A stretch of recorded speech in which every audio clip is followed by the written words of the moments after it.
સમાચારમાં આગળ વાત કરીએ તો એક પત્રકાર પરિષદ, એક વિવાદ અને પછી શરૂ થયું છે રાજકારણ. કચ્છમાં કોંગ્રેસ નેતાની એક હરકતથી રાજનીતિ ગરમાઈ છે. ભાજપ પ્રહારો કરી રહ્યું છે અને કોંગ્રેસ બચાવ માટેના પ્રયાસ. ઘટના એવી હતી કે કચ્છમાં ધારાસભ્ય જિગ્નેશ મેવાણીની પત્રકાર પરિષદ હતી, જેમાં આઈબીના મહિલા અધિકારી પણ હાજર હતા. કોંગ્રેસના નેતા હરેશ આહિરે આ મહિલા અધિકારીની ખુરશી ખેંચી અને અધિકારી પડ્યા. હરેશ આહિરે આ કૃત્ય જાણી જોઈને કર્યું હોવાનું મહિલા અધિકારીએ આક્ષેપ કર્યો અને પોલીસમાં ફરિયાદ નોંધાઈ. એટલે સુધી કે એટ્રોસિટી થઈ. હવે આ મામલે કોંગ્રેસ પણ મેદાને આવ્યું છે. શક્તિસિંહ ગોહિલે આક્ષેપ કર્યો છે કે જિગ્નેશ મેવાણીની પ્રેસ કોન્ફરન્સને અવળા માર્ગે દોરવવા આ પ્રયાસ થઈ રહ્યો છે અને સરકારના ઇશારે જ ખોટી ફરિયાદ દાખલ કરાઈ છે. મહિલા અધિકારી પડી ગયા, જેમાં શક્તિસિંહ ગોહિલે તેમનો જ વાંક જોયો છે અને કહી રહ્યા છે કે કોઈ ધ્યાન રાખ્યા વિના બેસે અને પડી જાય તેમાં કોઈનો વાંક ન હોઈ શકે. તો બીજી તરફ એવો પણ આરોપ લગાવ્યો છે કે હરેશ આહિરે મીઠાના ગેરકાયદે અગર મુદ્દે હર્ષ સંઘવીની ભૂમિકા સામે સવાલ ઉઠાવ્યા હતા. તેથી જ આ સત્તાનો દુરુપયોગ થઈ રહ્યો છે.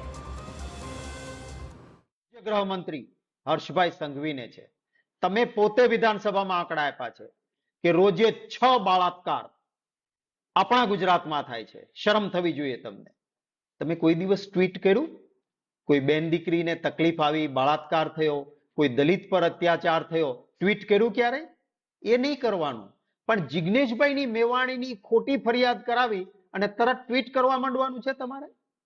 હર્ષભાઈ સંઘવી, સત્તાઓ આવે ને જાય, સત્તાનો દુરુપયોગ ન કરવો જોઈએ. તમે સોગંદ ખાધા હોય છે મંત્રી બનતી વખતે. કોંગ્રેસનો એવો પણ સવાલ છે કે કોંગ્રેસની પ્રેસ કોન્ફરન્સમાં આઈબી શું કરતું હતું? તો આ ઘટના બાદ હર્ષ સંઘવીએ પણ ટ્વીટ કર્યું હતું અને કોંગ્રેસની દલિત વિરોધી માનસિકતા સામે સવાલ ઉઠાવ્યા હતા. ભાજપે આ મુદ્દે કોંગ્રેસને ઘેરી છે અને એક મહિલા અધિકારી સાથેના વર્તનની ટીકા કરી છે.